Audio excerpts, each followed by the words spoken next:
States and the Philippines. We're delighted to have you here for today's discussion on the upcoming election. And we're just going to give people a minute or two to come in from the waiting room as they're admitted to the discussion today. So welcome, everyone. I'm Courtney Weatherby. I'm Deputy Director of the Southeast Asia Program at the Stimson Center, and I will be delighted to listen to today's conversation and then help manage the Q&A afterwards. So a brief logistical note before I turn things over to Bill and our expert panelists. If you have any questions or comments today throughout the discussion, please at any time feel free to submit them through the Q&A function inside Zoom. I expect many of you have used this before and are fluent with the Zoom by now, but if you haven't used it before, all you need to do is look to the bottom of your Zoom screen and you'll see the Q&A button. And when that pops up, you have the option to submit a question or a comment. So please submit those at any point during the discussion. I will raise them verbally, either individually or in groups, depending on how many questions we get during the Q&A portion of our discussion today. So with that noted, I see that we're starting to slow down with the new attendees joining from the waiting room. So Bill, I will happily turn things over to you to get the discussion going. Thank you very much, Courtney. And good morning to everyone in the United States. Good evening to our audience in Southeast Asia. Wherever you are, we're glad to have you could join us for this Philippine Roundtable event on what the Philippine election means for the Philippines and for the U.S., hosted by the Southeast Asia Forum at the Stimson Center with our partner and co-sponsor, the U.S. Philippines Society. My name is Bill Wise. I chair the Southeast Asia Forum. We are an educational organization. Our purpose is to promote the study of Southeast Asia at colleges, universities, and research institutions in the U.S. and in Southeast Asia. This is the third in our series of events looking at the 2022 Philippine election. You can find recordings of previous Southeast Asia seminars and other information about the Southeast Asia Forum activities on our web pages on the Stimson Center website. Today's seminar is public and on the record. Our co-sponsor for this Philippines Roundtable and one of our Southeast Asia Forum partners is the U.S. Philippines Society. Our partnership with the Society has been extremely valuable to the Forum, and I hope to the Society as well. Let me say at the outset that neither we at the Southeast Asia Forum nor our partners support any candidates, parties, or causes in the Philippine elections or any other elections. We welcome all views, and we look forward to a lively discussion of the issues. We're especially grateful to Henry Howard, Consul ad honorem of the Republic of the Philippines for the state of Florida, founding member of the Board of Directors of the U.S. Philippines Society, and member of the Southeast Asia Forum Advisory Council, and two anonymous donors for providing the seed money for these seminars. Well, in 4 days, Philippine voters will choose a new president, vice president, elected separately from the president, half of the Senate, and other government officials. After 6 years of controversial rule by populist President Rodrigo Duterte and periods of somewhat erratic relations between Manila and Washington, Filipinos have an opportunity to set a new course in domestic and foreign affairs. However, the acknowledged frontrunners in the presidential and vice presidential races, former President Ferdinand Marcos' son, Bongbong Ferdinand Marcos Jr., and President Duterte's daughter, Sarah, are signs, of course, of two very important political families. To some, their candidacies raise questions about how much change is likely or even possible in the Philippines. To others, these leaders represent natural results of the Philippine political system and an opportunity, perhaps, for reconciliation. Our seminar will preview the election and consider what the likely outcome will mean for the Philippines and for the U.S. as well. What are the candidates saying about domestic policy and foreign relations? What voter trends have public opinion polls identified? If Ferdinand Marcos Jr. and Sarah Duterte are elected president and vice president respectively, what role will family play in how they govern? What will be the impact on U.S. plans and policy in Southeast Asia? It's my pleasure to introduce briefly our panelists. who will address these questions. In the order of which they speak, Richard Haydarian, Sam Chittick, and Lisa Curtis. I urge you to read their full bios attached to the invitation to this seminar. Well, starting with Richard. Richard is a well-known educator, writer, and commentator on Philippine politics and the geopolitics of Asia. He's taught political science at the De La Salle and Ateneo in Manila. He's produced newspaper columns and television commentary and authored several books on Philippine politics and on regional geopolitical affairs. Sam Chittick is the Asia Foundation's country representative for the Philippines, where he oversees the foundation's programs focused on supporting economic growth, strengthening justice and the rule of law, fostering peace and development, and improving governance. He leads a large country team and engages with a wide range of Philippine and international partners. Lisa Curtis is a senior fellow and director of the Indo-Pacific Security Program at the Center for New American Security in Washington. She's a foreign policy and national security expert with over 20 years experience in the U.S. government. Most recently, she served as National Security Council Senior Director for South and Central Asia from 2017 to 2021 under 3 successive national security advisors. Lisa just returned from a study visit to the Philippines to examine the dynamics of the 2022 election and the likely impact of the election on U.S. foreign policy. So let's start with Richard. Give us a sense, Richard, of the mood in the Philippines on the eve of this national election. Describe, if you can, the leading presidential and vice presidential candidates and the campaigns that they've waged. What have the candidates revealed about themselves to the Philippine electorate? What have the voters not seen or heard from the candidates? That is, what questions about the leading candidates remain unanswered? And to all of this, how have the voters responded to these campaigns? Thanks, Bill, for that. Thank you very much again for the kind invitation to our folks at Stimson Center and also to the U.S. Philippines Society. Really glad to be able to join you. I was initially thought I couldn't join you fully for another interview commitment, but I'm glad that I can stay with you guys for much longer. I'm not sure how much juices are left in my system with interviews and writings right and left. And please, you can just Google what I've written on Philippine politics for details. How many minutes do I have, Bill? 5 minutes? Do you want me to explain all those questions? 5-10 minutes? Okay, I'll try to keep it as short as possible because I'm sure our other speakers have a lot of good things to say. I mean, I have called this not once, I think multiple times, as the most consequential elections in Philippine history since at least the 1969 elections. That was the last time a Marcos was on a ballot in a real elections. It was the dirtiest and one of the most violent elections in the post-colonial world in the heat of Cold War. And of course, we know what happened. Marcos Sr. won that election, and within a few years, he declared martial law. He would be in power for 21 years. And since then, the Philippines has still been living in the shadow of the Marcosian era. So much so that another Marcos right now is the favorite, quite a big front runner to become the next president of the Philippines. But lest we forget, the reason why Ferdinand Marcos Jr. is there is not because of his personal achievements. It's not also necessarily because his father was the best president we ever had, as some people wanted. It's because he's part of a tandem. The Duterte-Marcos axis is winning big in these elections, not only the Marcoses alone. Last year, just a few months before the registration of candidacy, Ferdinand Marcos Jr. was number 3 in the surveys with only 13%. He jumped it a little bit up to 15%. So how do we explain the 50% support based on some of the authoritative surveys we see? Around 60% of that, around 30 points, let's say, that comes from Sara Duterte, who actually was the leading candidate in the pre-election survey. But by some accidents of history, we can talk about backdoor negotiations, role of former President Arroyo, role of Romualdez, among others. She decided not to contest the presidency and essentially paved the way for the first dynastic succession through elections.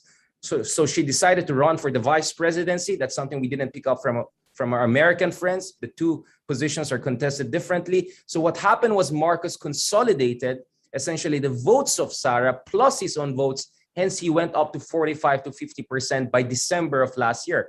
And since then, we have had what I call high equilibrium volatility. He goes up and down, but more or less at 50 to 60%. He has kept that steady in the surveys. So that means the two houses have united in a pretty consolidated alliance. Now, there wasn't lack of effort by other candidates to break that alliance. For instance, centrist candidate Isko Moreno, right? A former actor, quite a charismatic mayor, kind of a Macronish centrist figure in Philippine politics. He tried to break that. He tried to get the endorsement of President Duterte, who was not happy for Marcos to run. He called Marcos as a weak leader, as a spoiled brat, a princeling who was only relying on his father's so-called achievements. He tried to get at, but the problem with Isko is that he petered out due to a number of mistakes in his strategy, not to mention having fights also with the Leni Robredo camp. Now, Leni Robredo, of course, defeated Ferdinand Marcos in 2016. So that shows you the Marcoses are not the 12-foot monster that people are trying to make out of them. They're actually beatable.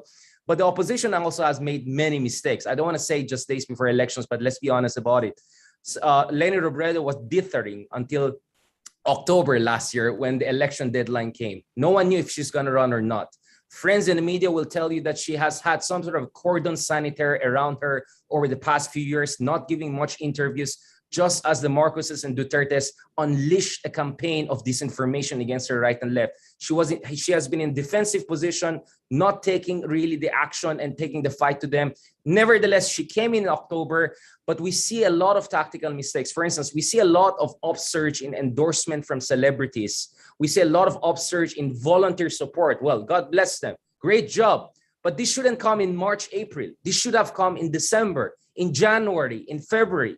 Because what we have in election is what I call diminishing volatility in voter preference. Based on the data we have in January, a lot of supporters of Marcos, up to 70% of them is what we call soft voters, meaning they could still change their mind to other candidates. By now, by April and March, the numbers are at around 20, 10, 30% maximum. So a lot of time was lost by the opposition. Leni Robredo asked Marcos for a debate challenge. Why is she doing it now? She had to do that back in October, December. So the story is long, but to cut it short, in many ways, if the surveys are correct, this is Marcos winning by default because Sara Duterte did not contest it. I think if Sara ran for the presidency, Bongbong Marcos would not have even run for the presidency. He knew there was no way for him to make it. Opposition made many mistakes. The centrist candidate didn't play their card well. So Ferdinand Marcos, the princeling, once again, is having things quite easy, right? So this is what we're having right now. Now, what is at stake? Just like 1969, if another Marcos wins, I think that he can set the tone for Philippine politics for almost a generation to come. I won't be surprised, especially if he becomes the first majority-based president. Remember, we only have a single round first past the post. I think he'll be in a position to push for constitutional change. And you know how all sorts of antics could get smuggled into the new constitution. Now, the stakes are also high for US and China. We know that Bongbong Marcos is much more comfortable with China than many other candidates, especially Leonardo Robredo, who wants revitalized ties with America. But I'm not saying that the situation calls for panic. I think Bongbong Marcos is a very different species from Duterte. Duterte really never had a good relationship with the West. The Marcoses are product of the West. At least he attended Wharton. I don't think he ever graduated from anything. His son went to Eton, London School of Economics. His wife, Lisa, claims she has passed the bar in New York. The Marcoses are part of the global Western high society, or they want to be. So they're a different species. So when it comes to engagement to them, the same things that apply to Duterte doesn't apply to them. So I think much will also depend on how the Biden administration approaches a potential Marcos presidency. So I don't think it's a foregone conclusion that he's going to be just another Duterte on the foreign policy front. And lastly, just on this, very important to set the tone, Marcos has also shown that he's vulnerable to public pressure. Public sentiment against China is very negative. After 6 years of Duterte flirtation with China, not a single big-ticket infrastructure investment came in. I called it pledge trap. Forget about debt trap, nothing came in.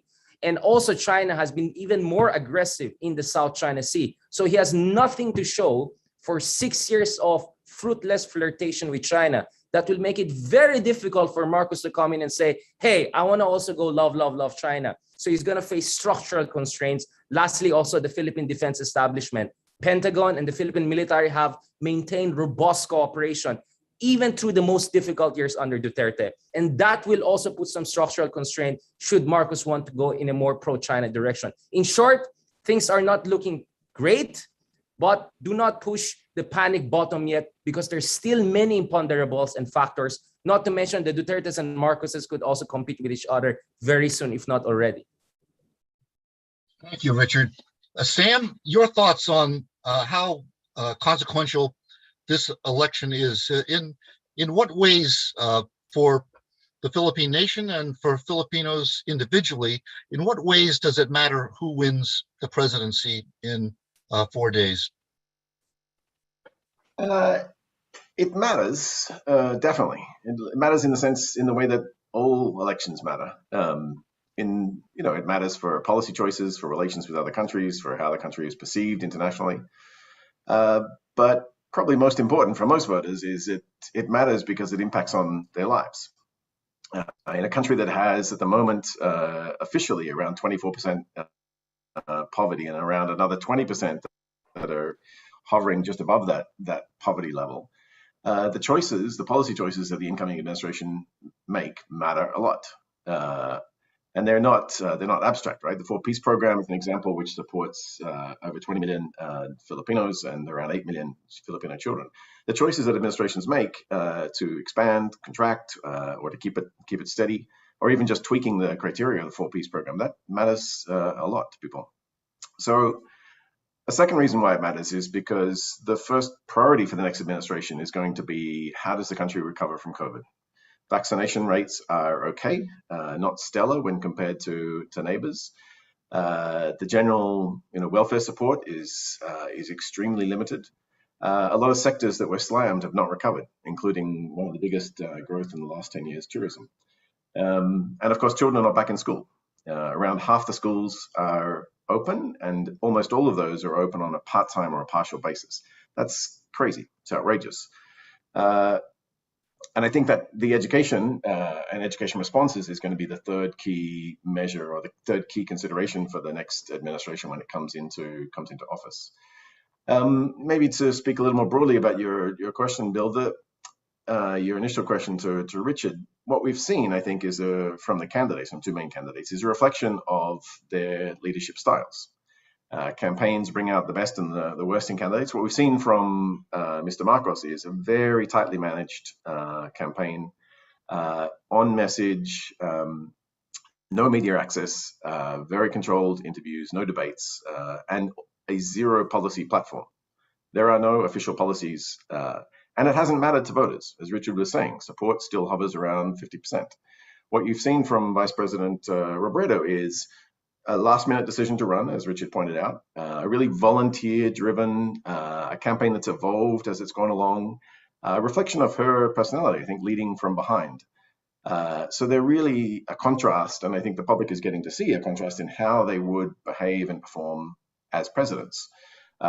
And then the public is able to make a choice on that. And so far, the public is making a choice based on what they see, which is strongly in support of Mr. Marcos. Thank you, Sam.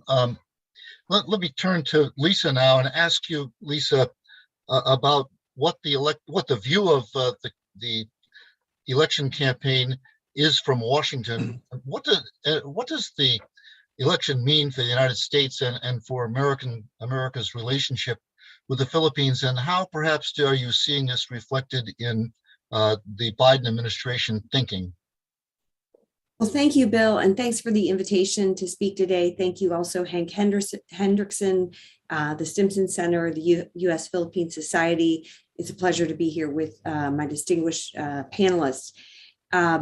So, the U.S. Philippines alliance, critically important to the United States, deep historical, cultural links, a large Filipino American population, 4 million strong in the U.S., a treaty alliance that goes back over 70 years.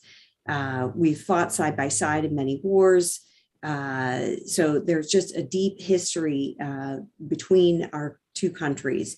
And now with the competition with China, The Biden administration has talked about the importance of alliances and partnerships in meeting the challenges that we face from China.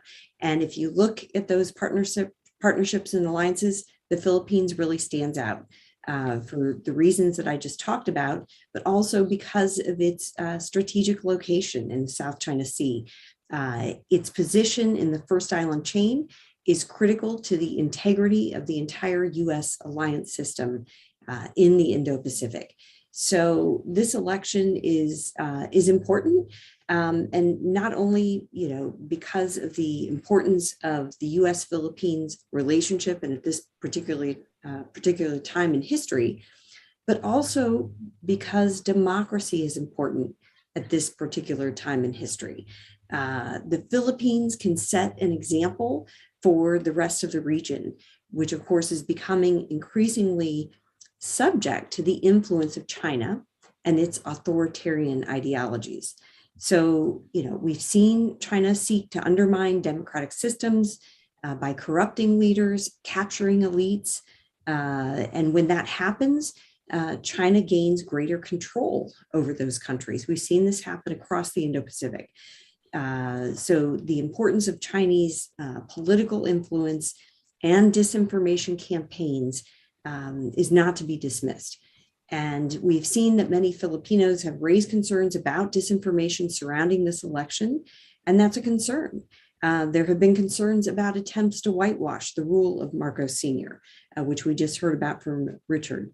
So, and I just want, in this vein, I'd like to point out an op-ed that ran just this morning. The daughter of General Fabian Ver, who had been the right-hand man of Marcos Sr.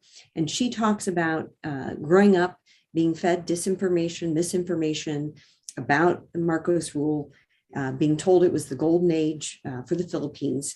And this prompted her to do her own research. And she now recognizes how important the 1986 People's Power movement was to the building of the democratic system that we have today in the Philippines. So I thought it was worth just mentioning that article as we continue our discussions. Thank you, Lisa. Richard, returning to the question of exactly what the presidential and vice presidential candidates have told the voters about their plans if they are elected, have the leaders actually presented a roadmap from which you can discern a set of policies they're likely to pursue, or is this campaign more on the rhetorical level and less on the less in specifics? And perhaps you can separate your response into the domestic and national security categories. You alluded earlier to the importance of China or the importance of dealing with China for the next government. What clues have we got about who would do what? And you are muted, Richard. Yes, I understand. Yeah.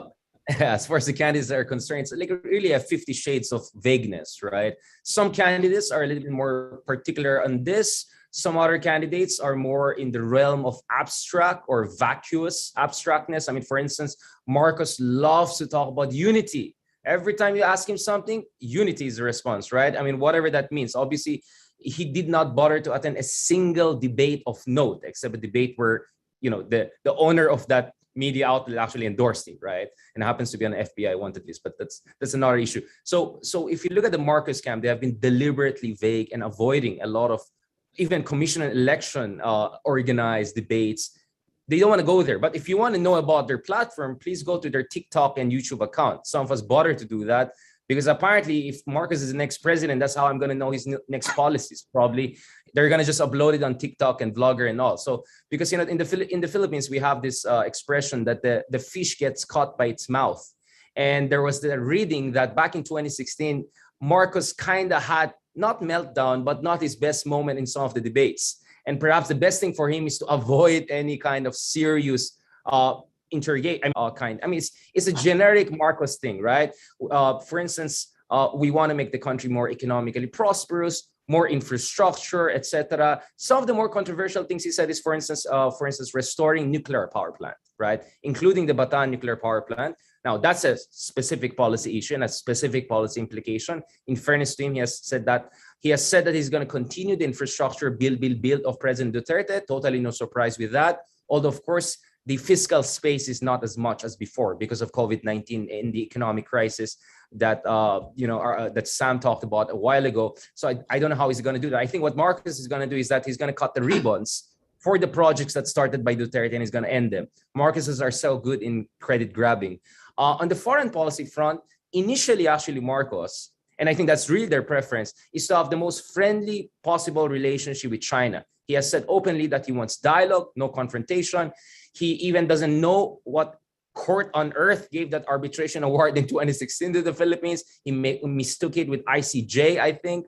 But in fairness to him, in one of the few debates that he bothered to attend, and I'm putting the debate in quotation mark because it was really a home court debate, he actually said, I'm going to send warships to protect our fishermen and interests in the South China Sea. And the only reason I can expect him saying that is because he knows that majority of Filipinos now are very, very outraged by lack of any breakthrough in the South China Sea. If anything, the situation got worse under Duterte. The Whitsun Reef incident the other year, we were talking about the Reed Bank incident in 2019, this harassment of Filipino fishermen, Coast Guard. You see, foreign policy is not a priority in any democracy during elections, right? Unless it's a war or something like that. But you see, when Filipinos see images of their fishermen being harassed by Chinese Coast Guard, when they see images of China bullying Filipino warships, etc., that strikes them somewhere. And that mobilizes the people. And the surveys are very clear.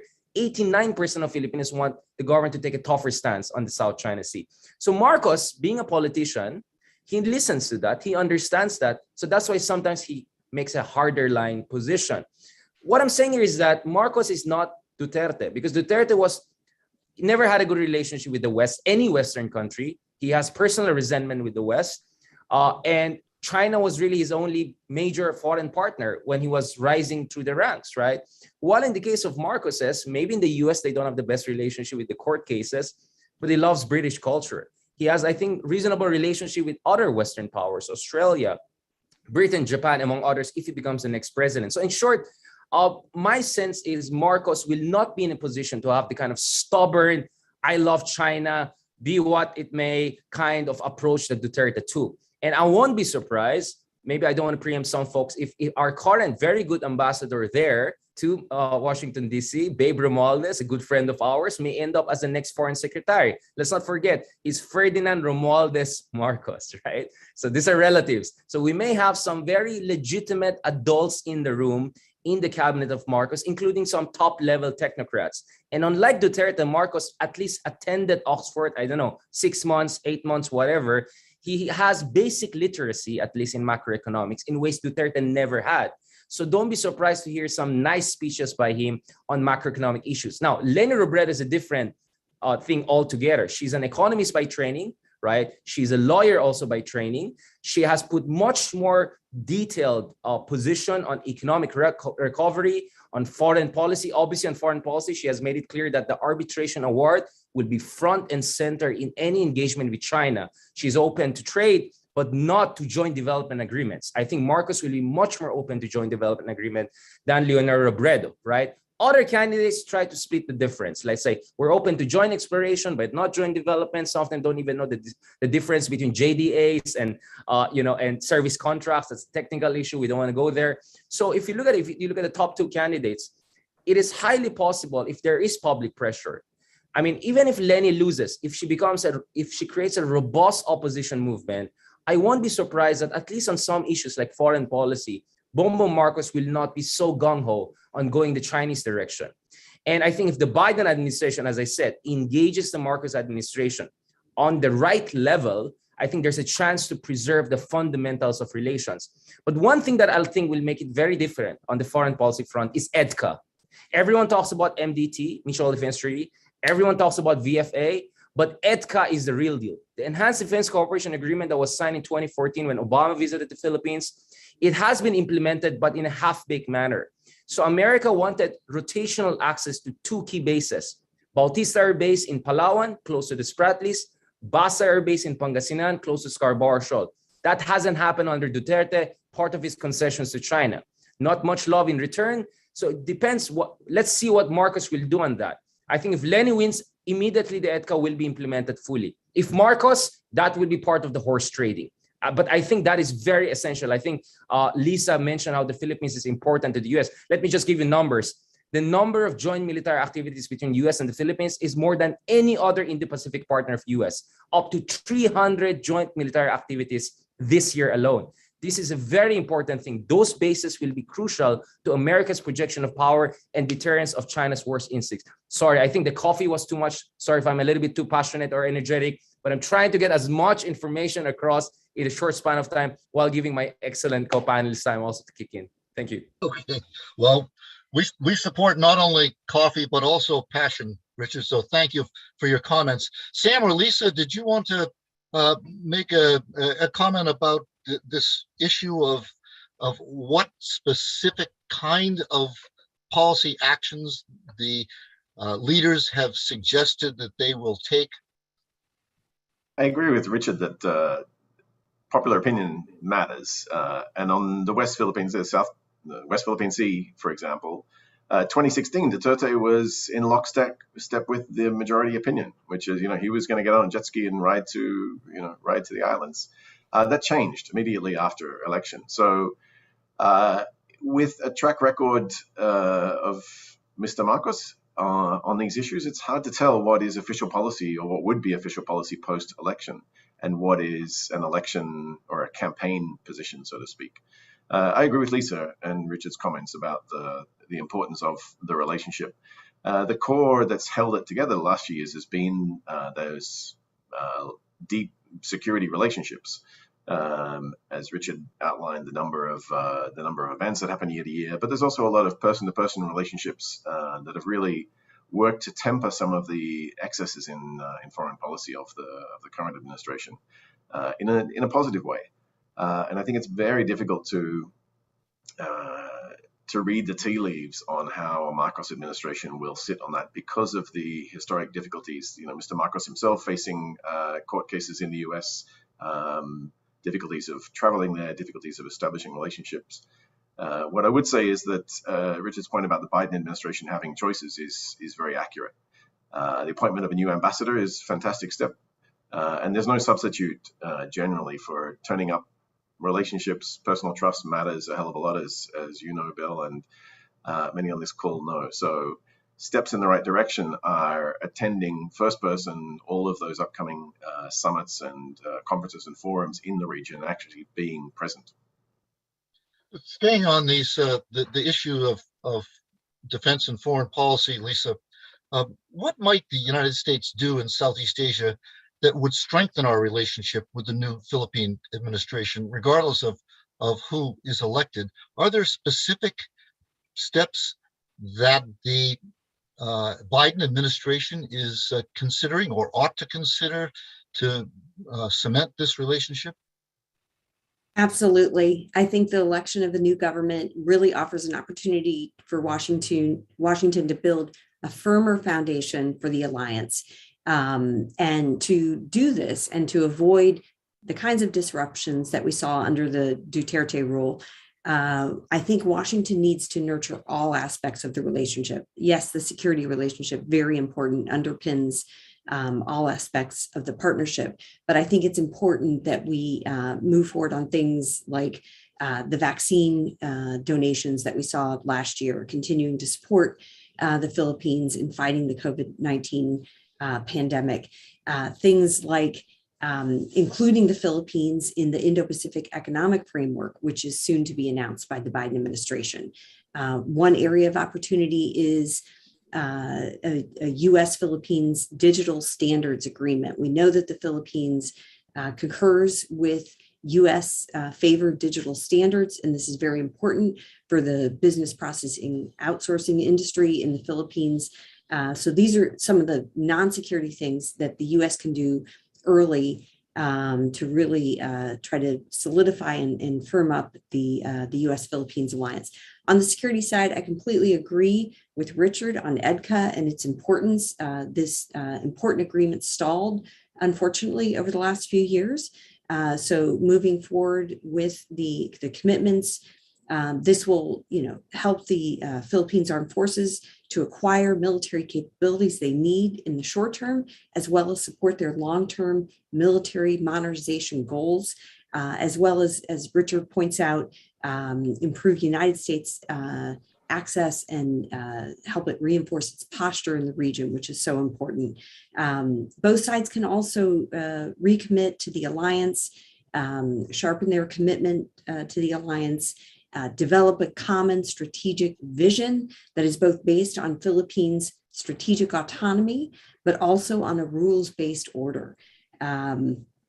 And of course, the U.S. can support the peace process in Mindanao. I mention this because when I was in the Philippines, we visited Marawi, which is where you had the ISIS uprising in 2017. Horrible, horrible destruction in that area. So it shows the kind of challenges that the Philippines faces.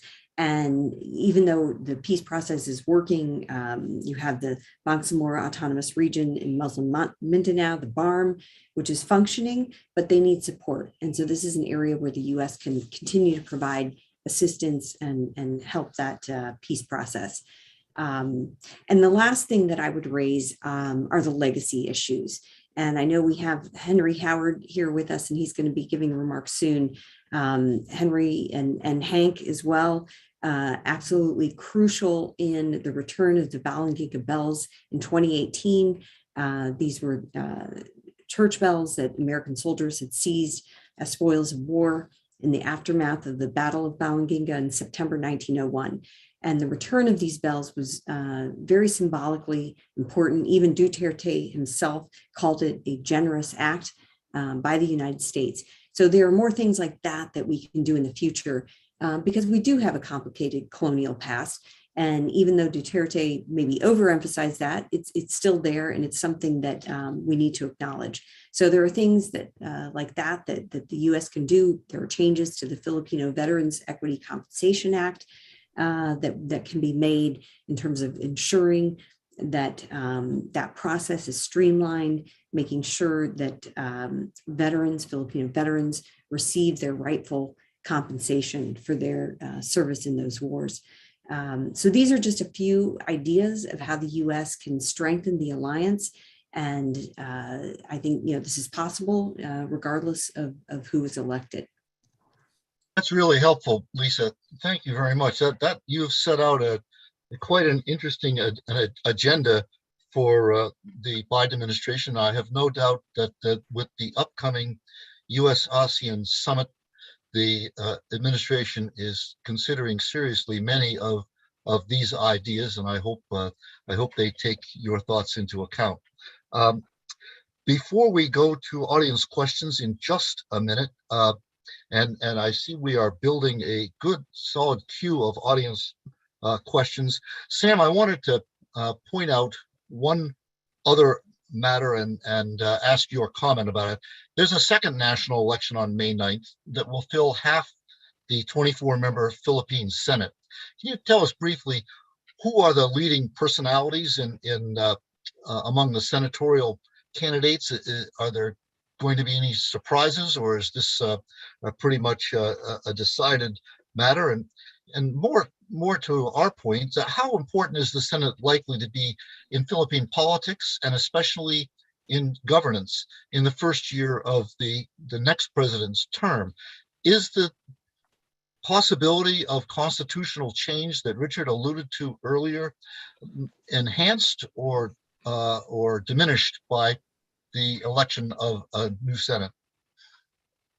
Right. Yeah. There's of course the 12 senators. There's 300 congressional seats up for grabs, and then there's 18,000 seats altogether. So there's lots of fun across the whole ticket in terms of election. The Senate is important. It's a check and a balance. It serves the role of initiating inquiries. it can definitely check an administration's enthusiasm on certain fronts. Duterte came to power with a real push for federalism. That got a lukewarm reception. They put money and effort into it and forming a commission and study and public consultations all over the country, and it didn't really go very far. Part of that was the lukewarm response from senators, some of whom were concerned about prospects for changes to rules in dynasty, for example. So the Senate, it's important, is independent of the administration on some issues, particularly issues that affect certain senators. But we saw with the jailing of Senator Leila de Lima by the current administration, many of the senators went along with that, even though it was clear that the charges were trumped up and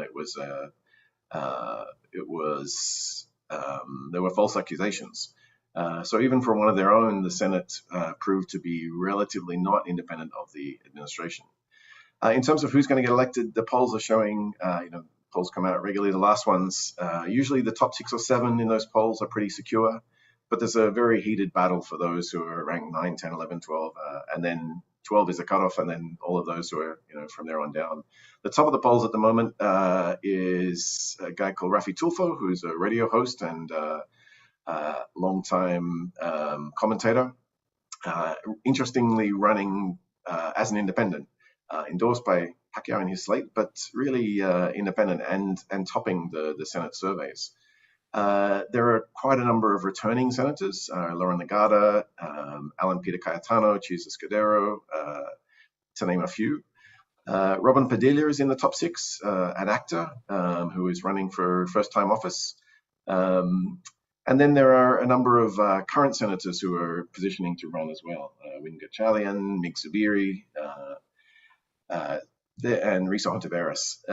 There's also, interestingly, a number of joint family tickets. So it's possible that we would have 2 Cayetanos, Pia Cayetano currently in Senate, her brother running and likely to get in, Cynthia Villar currently in the Senate, and her son Mark, the current cabinet or the previous cabinet secretary for Public Works and Highways, is likely to get in. Nancy Binay is a senator, and her father, Jojo, who's a former vice president and former longtime mayor of Makati, is likely to get in. And the 2 brothers, Javier Ejercito and Jingoy Estrada, the 2 sons of former President Erap Estrada, are running and at the moment are on the cusp of being in or out. So it's possible you have 4 sets of family members. Interestingly, in terms of those who are currently up the top, there's only 2 completely clean skin candidates, and by that I mean political novices, Rafi Tulfo, Robin Padilla, and there's only 3 in that top set who've never been in the Senate before: Jojo Binay, Rafi Tulfo, and Robin Padilla. And maybe last observation in terms of the makeup of the Senate.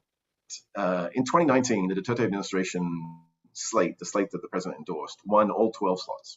The opposition had around 8 candidates, and all of them missed out, including some heavyweights: Ma Rojas, Bam Aquino, former senator. There are a number of heavyweights in there who missed out. This time around, the only core Robredo candidate who's in the top 12 is Risa Hontiveros, who's a returning senator. Robredo has also picked up 3, kind of crossover candidates who look like they will probably make it. That being Jojo Binay, Dick Gordon, Chiesa Scudero, possibly Joel Villanueva.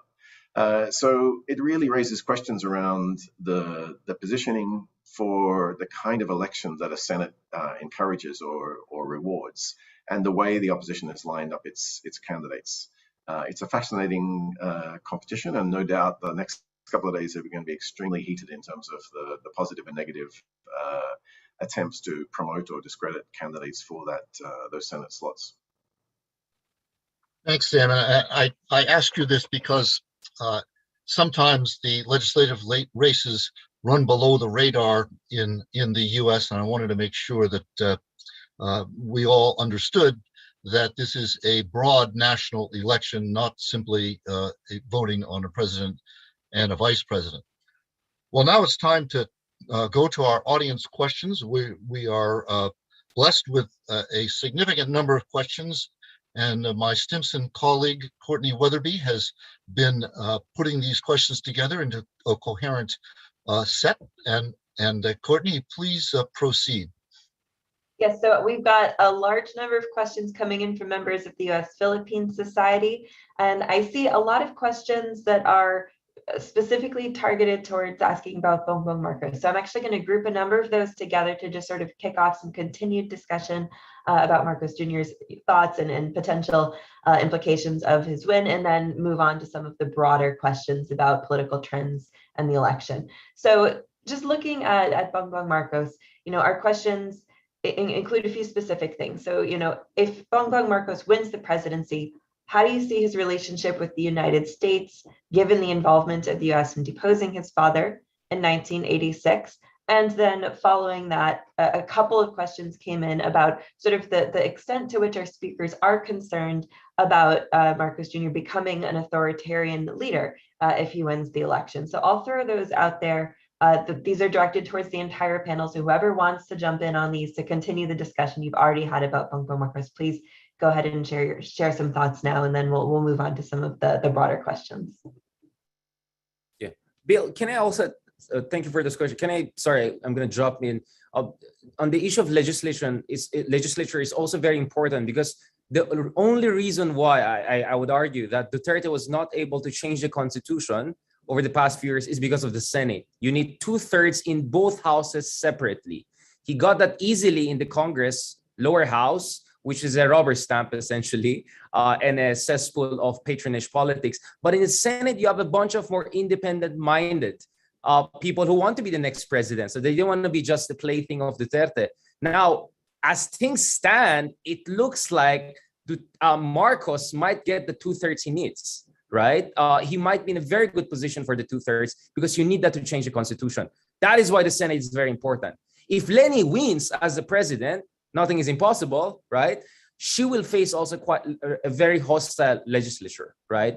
So that's why it matters what happens in the legislature. Now, going to the questions, I think I talked a lot about what happened U.S. and on the issue of U.S. and China, U.S. and Philippines relations. Yes, Marcos has, I think, faced a number of cases for not showing up at the court for their ill-gotten wealth and all.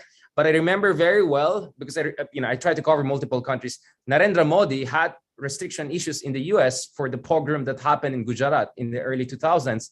And we saw he doesn't have any problem visiting America anymore. So we have a precedence. I'm not saying that's a good thing to do, but we have a precedence of a pragmatic approach by the American administration to deal with quite, let's say, questionable counterparts in critical countries. Now, I'm sure Lisa can talk about this more, but I cover Modi a lot because it helps me understand Duterte and Bolsonaro and the whole jazz, right? So I remember that very well. The concern in India is that what's going to happen? He has a travel restriction. And we're talking about pogroms in Gujarat. Now, this is a different case. Now, Marcos actually has very good relations, from what I know, with friends in Europe, in Britain, where his son, he studied, he supposedly graduated. So it's a different ballgame, I think, from Duterte. There's a lot of things that the Biden administration can do. Let's not also forget Manafort, the whole Trump thing. They had great relationship with the Marcoses, right? So I think if a Republican administration comes in the US, they may actually have, especially if a Trumpian figure, I think they may not have much problem with dealing with the Marcoses. So far, I've seen President Biden a little bit iffy-ish in dealing with Duterte. I don't know how many phone calls they had, north of 0 or south of 0. I don't know. That cannot happen if Marcos becomes the next president. And, personally, my fear is this. I'm sure Sam and Lisa have something to say on this. My worry is if both sides just go in their current direction, Philippines might end up where Thailand is. Thailand is a supposed US treaty ally, but I'm not sure it's getting as much love and attention from the US. And we see Thailand also moving more and more into the Chinese orbit, right? On the military front, on the economic front. I don't want the Philippines to go down that road. There are many reasons for it not to go down that road. Lisa's emphasized strategic locations, South China Sea, etc. But I hope it doesn't go down that road. So some tough choices have to be made. Now, if it's Leni, of course, it will be revitalization and democracy promotion through and through. So I'm saying even in the less favorable situation, there's still a lot of room for engagement. Now, lastly, what can we expect if a Marcos wins? Okay, if you are a person who believes it's another Marcos, another martial law, guess what? you should be ready for disappointment and looking like a fool. He's not going to do that. He's going to spend his first 6 months to look good, charm the world. The guy's, if you have met him, you know he's like a K-pop star, right? He's so charismatic. He's avuncular. He's so charmy. Nothing like the image we have of Marcos. I mean, I was born after EDSA, so I have no idea what the father looked like. I come from the north, so I speak the language. I know how the jazz goes, right? I know the shtick. But the thing is this, most likely the Philippines will become, I call it the triple H: high growth, high corruption, and a hybrid regime. I think the Philippines will more look like Malaysia or Turkey under Erdogan, whereby you have elections, relatively competitive, some room for media, but the proxies of the government control the big media. I think the Philippines will go more in that direction. We're not going to be Myanmar. We're not going to be Russia. We're not going to be China. No, I think we'll be more like a lot of our neighbors. And that's not necessarily encouraging, right? And the playbook of Duterte will most likely be picked up. You know, Duterte got away with so much, not only EJK, the things they did to Senator De Lima, the things they did to ABS-CBN, the things they did to Maria Ressa. I can go on, and he got away with it so far, right? And I think Marcos can pick up that playbook and play with it more and more. But don't expect him to be a dictator. Don't expect him to be Putin or something like that. No, you're going to be disappointed. Expecting him to try to charm you. That is why the terms of engagement should be different. And this is my problem with the opposition. They're fighting the fight of the 1980s. For heaven's sake, this is 2022. You're facing a completely different ballgame. He's not even Duterte. Forget about Marcos Sr. So I think the opposition has to really up its game and try to understand how hybrid authoritarian regimes operate, because that will most likely be the direction for the Philippines if the opposition doesn't get its act together. I think Richard's correct. I think that the U.S. Views the Philippine relationship with the Philippines as very important, no matter who's elected. The U.S. isn't going to sort of look back over 35 years to make its judgments. It will judge, how the new government, how they treat human rights, freedoms, et cetera, now, how they treat the Philippine people now. So I don't think that there's going to be this sort of Marcos Sr. hangover, and they'll, be impacted by that. There's been an evolution of democracy in the Philippines over the last 30 years. And the U.S. wants to look ahead. They want to look to the future. So Richard rightly raised the case of Prime Minister Modi of India.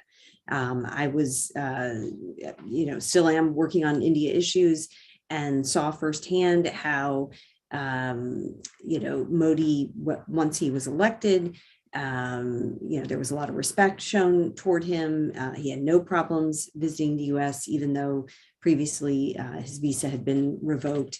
And we saw India-U.S. relations take off. This is when President Obama was president of the United States. Back in 2014, I believe it was when Modi was first elected. So I think the situations are somewhat similar, and that the U.S. is focused on looking ahead. It's focused on how it can build the U.S. Philippines relationship. It's willing to understand that if Marcos Jr. Is elected, that he could be much different than his father. And we just have to take in the evolution of the democratic process, and what the Filipino people will demand of their own government based on the evolution of that democratic process. And maybe just a short comment to say, the Biden administration has made clear that the investment in democracy is important. The Democracy Summit was a very high-profile event. It was great that the Philippines was there. You look around ASEAN, you can count the number of free and fair, competitive democracies on the fingers of very few fingers. The Philippines is and continues to be a democracy, and I have faith that whoever is elected on Monday will be elected free and fair. There are influences on all sides. There are particular research needs to go into looking how information is shared and flows, but by and large, Filipinos will go to the polls. Filipinos, the election is fun. A huge number of people who are eligible to register actually register. We saw more than 6.5 new registrants this time between 2019 and now. A huge number of those who are registered actually turn out on the day. People are invested in democracy, and from the outside it may look like a flawed democracy, but I would argue that it's amongst the ASEAN countries, it's still a leading democratic nation, and in very Filipino ways, it adheres to the principles that were together when this particular constitution was put together. And the other state institutions, none of us are perfect. The military, security forces, the legislature have their own failings. The Supreme Court has continues to be and view itself as independent, at least for its purview of responsibilities. So there are checks and balances. I would agree with Richard that on the spectrum of possibilities, that I think it's worthwhile continuing to view the Philippines through that light and continuing to invest in those positive aspects of what holds the Philippines together as a democracy. Thank you, Sam. And I think that's kind of a good segue into another question, which is looking sort of at, regardless of who wins the election, how can the United States encourage and continue to support human rights and the protection of democracy in the Philippines, regardless of the electoral outcome? What more can be done apart from what's it's already being done under our many years of partnership in the Philippines to support this, particularly given some of the changes that we've seen over the last 6 to 8 years, not only in the Philippines, but in the way that democracy is challenged globally? If I can just step in on this, I think good governance, whoever becomes the next president, good governance should be really on the agenda of the Biden administration, whoever becomes the next American president, right? And good governance is not necessarily just human rights and civil liberties, as important as they are. It's capacity building. Basic capacity building has been an issue in the Philippines, right? A lot of bureaucratic institutions just do not have what it takes. So in instilling meritocracy, instilling more transparency in terms of basic transactions, giving the Philippines the ability to properly assess which investments from abroad are better for us or not, providing alternatives, also engaging the civil society. Our civil society is still robust, right? Sometimes overrated, I would say, but it's still robust. It's still around. Some progressive candidates, in fact, I'm quite hopeful could make it. I think Riza Hontiveros has a good chance of making it to the Senate again this time. There are going to be a lot of progressive groups, maybe not in government, but outside or just outside the government that the United States and other partners can engage. And I believe the best way forward is for us to work with other partners. I think our friends in Australia, our friends in Japan and Europe have done a very good job of maintaining functional relationship, even with the Duterte administration and with civil society groups. I think it's good for US to work. So any kind of a good governance initiative, I think, should be coordinated, minilateral, multilateral, on multiple fronts. So whoever becomes the next president, I think these things should continue. I think support for Philippine media is very, very important, because one of the things I'm concerned about is the progressive colonization of truly free media landscape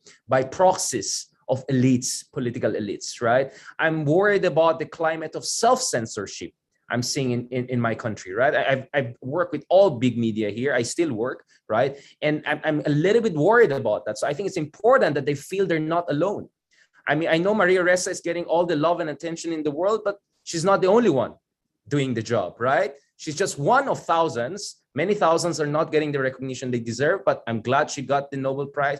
Great for her. But I think there are a lot of other people who also need support and love, right? So I hope we don't just focus on one person or one organization.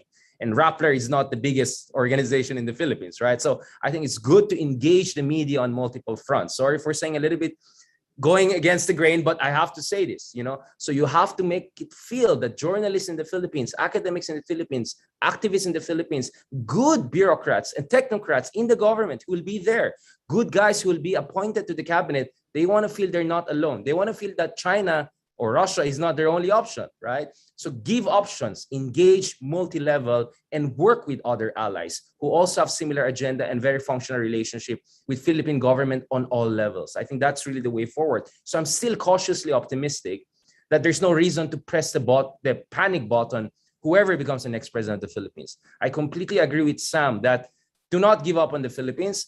In relative terms, Indonesia and the Philippines are the two only legitimate democracies in the region. Sorry to the rest of the region, right?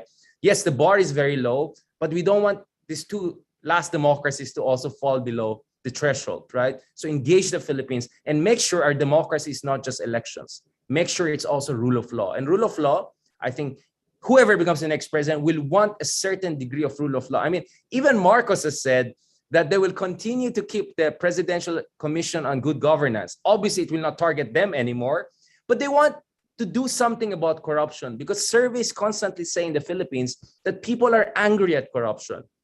So even the Marcoses will have to put on some show. So that show, that's your opening to push for good governance. So this is my stance. Whoever becomes the next president, please continue to engage the Philippines. Don't make us believe that we're on our own, right? And don't just pay attention to one or two person. There are many other people who are fighting the good fight and keeping the faith. Well, once again, I think Richard has said it very well. But yeah, from the U.S. perspective, I think that's right. The U.S. will continue to stand up for human rights, democracy, free press. We'll do that. The Biden administration will do that through its statements, but also through its assistance programs, supporting, grassroots efforts by journalists, through trainings and exchanges, trainings on, independent journalism, mitigating disinformation on social media. So there are so many programs that the U.S. is implementing and will continue to implement at that grassroots level. And very good point on, reaching out to all levels and different people. Although, we did meet with Maria Ressa, Nobel laureate, because I think, she did lead the way in terms of bringing the issue to the fore about the importance of independent journalism, paving the way for many others. So I think that the U.S. will continue through its assistance programs, through its engagement, engaging with a broad swath of journalists, human rights workers, civil society.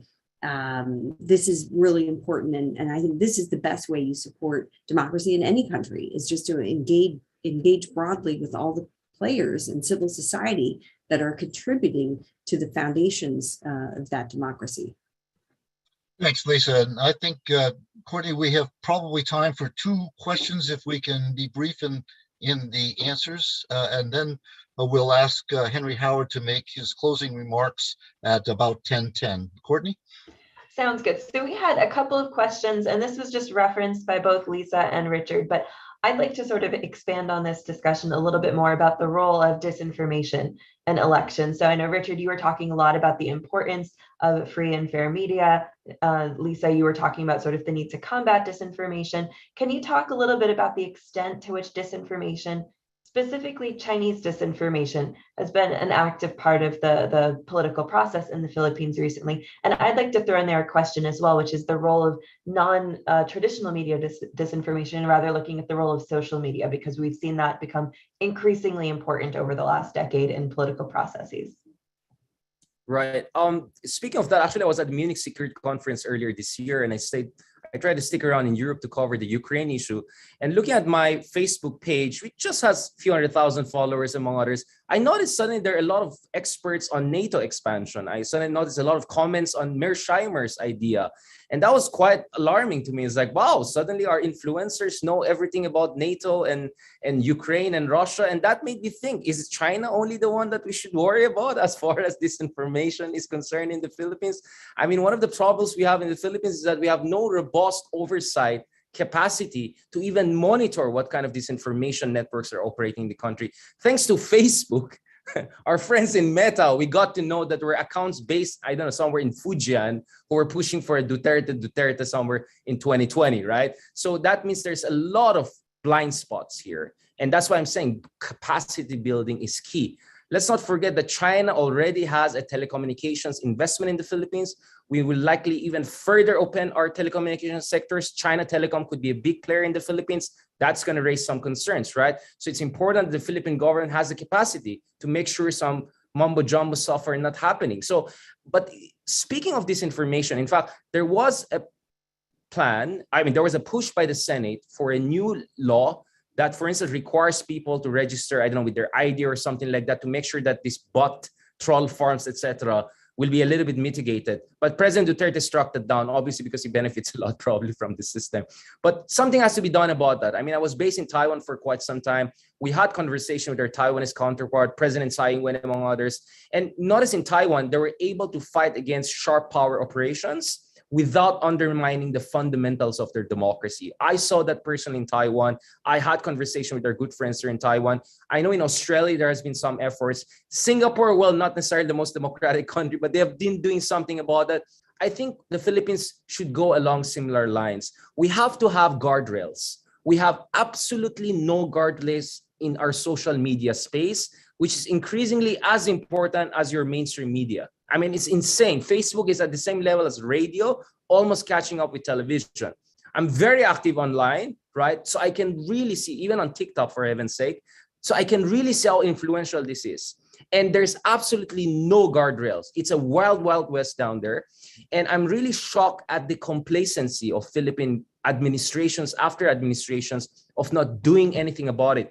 But that doesn't mean it's the end of the world. I think something can still be done about this. I think there should be some consultation, I think, with our other democratic partners who can show the way. How can we regulate the information ecosystem without undermining basic civil liberties? So I think that has to be a part of our agenda. And it's a very contentious debate, but it's a debate that we should have because the status quo is unsustainable. Everyone is a fair game in this country. You could be the target of worse and most vile kinds of attacks. And this is not helping anyone. This is definitely not good for democracy. And I don't want a situation whereby our democracy is only our elections, because the information ecosystem is very, very important. Once you poison that well, it's almost impossible for us to have any reasonable discussion about the future of our democracy and country. So I think the U.S. has its own problems with disinformation, right? So this is really a global problem. And again, Richard is correct that we can learn from each other and try to minimize the disinformation as much as possible. I talked about earlier the Chinese practice, across the region of corrupting political leaders, making backdoor sweetheart deals. Here, I think about Sri Lanka, what we've seen in Sri Lanka with the Hambantota port deal, this port that nobody thought was commercially viable. The Chinese make a $1 billion loan. Sri Lankans get in over their head, end up having to grant the Chinese a 99-year lease on the port. So, I think these are the things to keep in mind. The importance of using trusted telecom providers. This has been a theme that the Biden administration has been emphasizing. And, the importance of strategic and critical infrastructure for a country's own sovereignty and independence. And here I would point to the Hanjin shipyard deal that was recently completed. A U.S. company will be running that very important shipyard. So I think, these are the things to think about in the broader sense. What is the kind of influence happening in the country? Are strategic assets being protected? Is that telecom space, are you relying on trusted providers for that? And it really is about the country's sovereignty and independence. And the U.S., that's why the U.S. harps on this idea of a free and open Indo-Pacific, free, open, rules-based order in the Indo-Pacific. And the Philippines really is at the center of that. And the election and what happens afterward really is at the center of this entire debate. Sam, did you want to add a comment to this discussion? Yeah, maybe a comment to connect those last two, the one on human rights and civil society and this one. There are a lot of Philippine actors who are trying to respond on this. I agree with Lisa's point and Richard's point that it's a global issue. Everyone faces similar dilemmas. The solutions at one level need to be global, particularly in terms of the tech platforms and how they respond. Also, we can learn from each other in terms of lessons on legislation. But the Philippines is making efforts in that direction, and there are a wide range of local actors, academics, civil society, others who are really trying to push for focus on disinformation. Jonathan Corpus Hong, who's been one of the foremost researchers on this, who's a Filipino academic at University of Massachusetts, just won a large Carnegie Award for work on these issues. So I think part of the solution from the US looking to be a contributor to how the Philippines responds to this is to support those who are active, trying to understand it and trying to respond from within the Philippine context. Richard made an observation, Facebook is the internet for many Filipinos, and it becomes the default. So there can be no solution to this without a serious engagement with Meta or Facebook. And they need to come to the party in terms of the kind of changes and playing around with what works and what doesn't work in terms of weeding out deliberate misinformation. It's an astute observation, Sam, but on a really difficult problem to manage. As Lisa pointed out, we are all countries are having to find a way to deal with these key issues. But it's important to bring up the Philippine aspect of it. So I thank you for that question, Courtney, and thank you for organizing the questions, and thank you to the audience members for raising so many interesting questions. It's now my great pleasure to introduce our good friend, Henry Howard, for his closing remarks on behalf of our co-sponsor, the U.S. Philippine Society. As I mentioned earlier, Henry is a longtime observer and commentator on Philippine affairs, and important to us, a key supporter of the Southeast Asia Forum. So Henry, thank you for all of your assistance, and please, the floor is yours for closing remarks. Thank you, Professor Wise, and also Lisa, Sam, and Richard for participating in this seminar this morning, as well as Courtney for her administrative capabilities that are second to none. Thank you. I would like to emphasize that the U.S. Philippine Society is the preeminent bilateral enhancement non-governmental organization that exists between the two countries. And our job and our goal has been, since its inception, to improve the bilateral relationship in all of its many facets: intelligence, military, security, people-to-people, commercial, aviation, you name it, there is an interface between the United States and the Philippines. I once counted about 140 different interfaces on a daily basis between the two countries. The U.S. Philippine Society, wishes to keep open the channels of communications between the United States and the Philippines, both the U.S. government and the Philippine government, as well as those actors that are not in the U.S. government and not in the Philippine government. And our goal is to keep the relationship going and improving the relationship, no matter who the president of the Philippines was or is or will be, or no matter who the president of the United States was or is or will be, and their respective administrations. I think we've done a very good job of that during the Duterte administration. I am very pleased to hear that the Biden administration wants to have a multifaceted interaction with the Philippines. That wasn't the case before when President Duterte was elected. And I think the relationship is bilateral, which means there has to be outreach from both sides toward the other side. And it has to be a two-way street and not a one-way street. There were many things said today, some of which I agree with and some of which I don't agree with. I do want to mention something about EDCA, which is a very important interface between the two countries. In regard to Basa, Philippine Air Force Base in the province of Pampanga, which is about halfway between the former Clark Air Force Base and the former Subic Naval Base. 85% of the EDCA facilities are done, 10% are under construction, and another 5% don't have any funding allocated yet. And this was not slow rolled by anybody. And the pandemic did have an impact on some of the implementation. But we're almost there in terms of full implementation for the EDCA facility at Basa.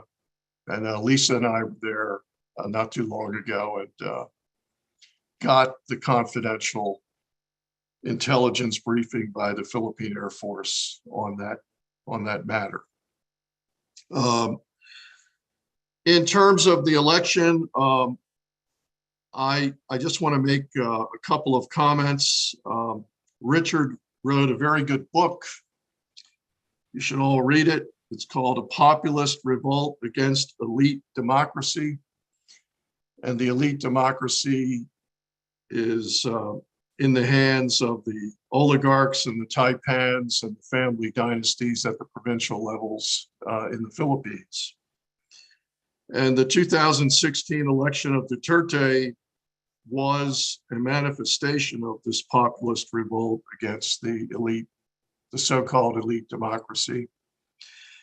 And I think Mr. Marcos has positioned himself in this election to ride the same tsunami that Mr. Duterte rode in 2016. I think that explains to a great extent the poll numbers that you're seeing attributable to Mr. Marcos. I do not think the Robredo camp has run a good campaign. I agree with Richard totally on that. It's been lackluster at best and totally disorganized. I just want to make a couple of minor comments. The polls that you're seeing do not reflect polls of the various ethno-linguistic groups in the Philippines. The Philippines is still a country of various ethno-linguistic groups, and the members of those ethno-linguistic groups have political preferences for president and vice president. And typically they like to vote for someone from the same ethno-linguistic group as themselves. So if you look at the ethno-linguistic groups in the Philippines, about 33% of the voting population of the Philippines are Cebuano, Visayan, Waray group members. And Sara Duterte shares the same culture and language with those individuals. About 28% are Tagalogs, which are mostly in the National Capital Region in the Greater Manila area. And by the way, 35% of the population of the Greater Manila area are Cebuano, Visayan, Warays that have emigrated to the big city, Followed by Ilocanos. Mr. Marcos is an Ilocano with 10% of the voters, followed by Bicolanos. Mrs. Robredo is a Bicolana with 6% of the voters. So these polls of 2,400 people across the country do not pick up the divisions of the electorate by ethno-linguistic group. And the only way to figure out what the real numbers are going to be is to do a statistically valid random sample within each of these ethno-linguistic groups. I've done that in the past. I didn't do it this time, but I did it in the past. And that's why I predicted Mr. Duterte would run away with the election. 2016. There are some differences between the 2016 matchup between Marcos and Robredo for vice president and Marcos and Robredo in 2022 for president. In the 2016 election, there were 4 viable candidates for vice president: Marcos, Robredo, Alan Peter Cayetano, and Mr. Escudero. Robredo ended up with 14.25 million votes, with some controversy as to the accuracy of that count. Mr. Marcos ended up with 14 million votes, again with some controversy as to the accuracy of that count. Cayetano with 6 million and 5 million for Escudero.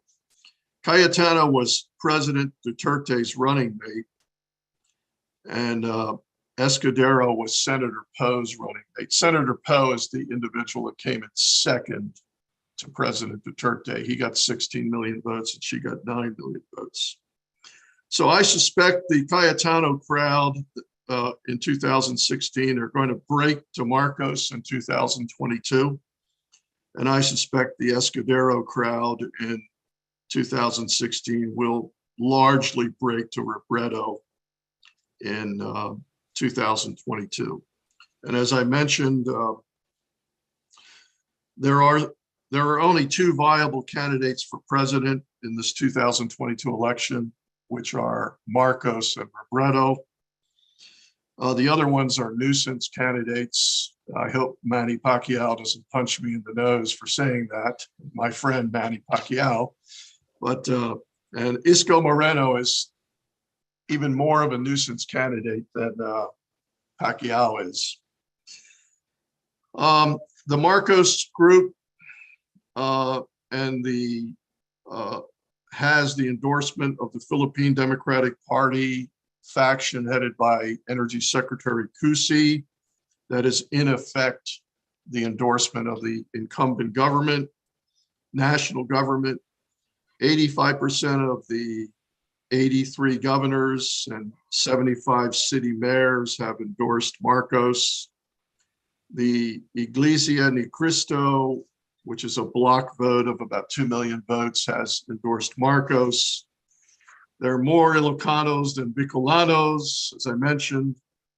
Sara Duterte is a Cebuano Visayan. She will, as the running mate of Marcos, will have a spillover positive effect of votes for Marcos. And in the last election, Mr. Marcos won the entirety of Luzon and the National Capital Region north of Manila. So I think, I mean, I don't want to sit here and say that Marcos is going to win or Robredo is going to win, but I think all of the indicators are, it looks like it's going to be Marcos legitimately winning the election on Monday. I don't think he's going to get 60%, and I don't think Lenny's going to get 15%. I think the numbers are going to be closer.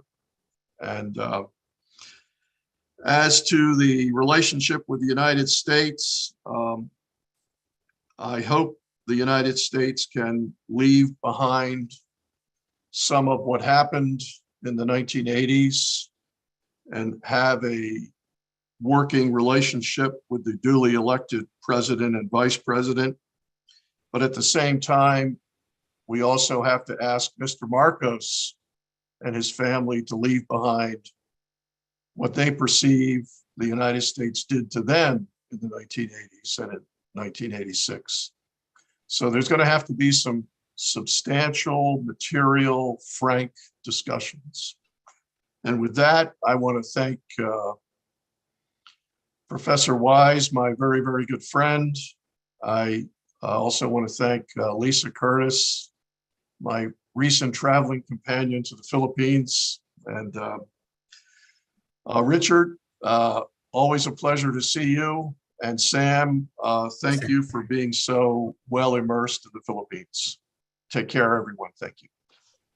Thank you very much, Henry, for those fine closing remarks, and thanks from the Southeast Asia Forum to Lisa, Sam, and Richard for your insights and for your analyses. We'll all be watching the election returns on the 9th and watching the new government, whoever leads it, in the rest of 2022 and for the next 6 years. The Southeast Asia Forum will be back in 2 weeks with a discussion of the state of armed conflict in Myanmar. We plan to do a seminar on democracy and its discontents in Southeast Asia in 4 weeks, and probably a seminar in our New Voices series on the Quad and Southeast Asia, maybe in mid-June. Check our pages on the Stimson Center website for more information about these events. In the meantime, then, please, thank you, Courtney, again for your help and support. We could not possibly do this without you, so we're most grateful. To everyone, be safe, stay well. If you're a student, exams are coming, so study hard. And to all, have a great day or evening wherever you are, and a wonderful spring weekend. Thanks for being with the Southeast Asia